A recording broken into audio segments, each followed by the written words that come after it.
इस बीच राष्ट्रपति प्रणब मुखर्जी संसद भवन पहुंच चुके हैं और अब ऑफिशियली जो जीएसटी के लॉन्च के लिए ये खास सेशन रखा गया है संसद भवन में, वो अब किसी भी क्षण शुरू हो सकता है।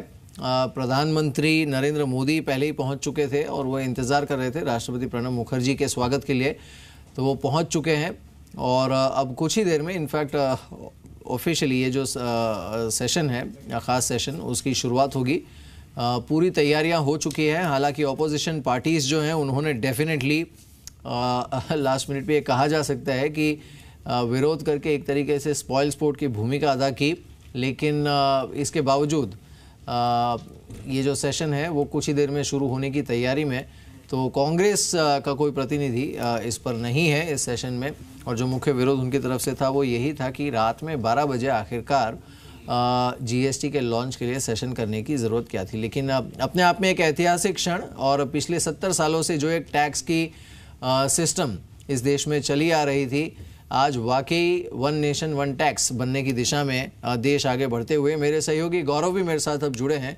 एंड गौरव, ये अपने आप में एक बहुत ही ऐतिहासिक क्षण इस लिहाज से भी है कि बहुत कम रिफॉर्म्स हैं जो इतने फैनफेयर के साथ रोल आउट किए गए हैं या फिर लागू किए गए हैं। बिल्कुल, और ये तस्वीरें बता रही हैं कि ये रिफॉर्म कितना अहम है। खुद राष्ट्रपति जब आधी रात में संसद के सेंट्रल हॉल पहुंच रहे हैं, उनके साथ प्रधानमंत्री, उपराष्ट्रपति, देश के सारे लॉ मेकर्स इस वक्त वहां पर बैठे हो। हालांकि कुछ पार्टियों ने, जैसा कि मेरे सहयोगी मेहरा आपको बता रहे थे, कि वहां बायकॉट किया जा रही हैं कुछ पार्टियों को छोड़ के इस आधी रात के जश्न में शामिल होने के लिए, इनफैक्ट आधी रात की आज़ादी में शामिल होने के लिए, जो इनडायरेक्ट टैक्सेस से आज़ादी दिला रहे हैं इस देश में। एक टैक्स बस कुछ ही देर में लागू हो जाएगा देश में, indirect tax, goods and services tax, GST. और ये तस्वीरें सीधे संसद से आ रही हैं, जहां पर राष्ट्रपति प्रणब मुखर्जी, प्रधानमंत्री नरेंद्र मोदी, वित्त मंत्री अरुण जेटली और उनके साथ तमाम जाने माने चेहरे, तमाम सांसद, तमाम नेता, मंत्री इस वक्त वहां पहुंच चुके हैं।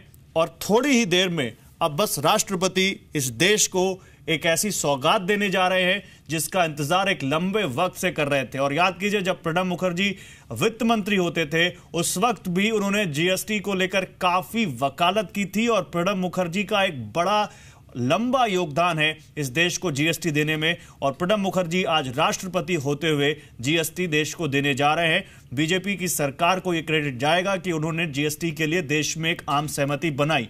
देख सकते हैं आप, शुरू हो चुका है यहाँ पर स्वागत।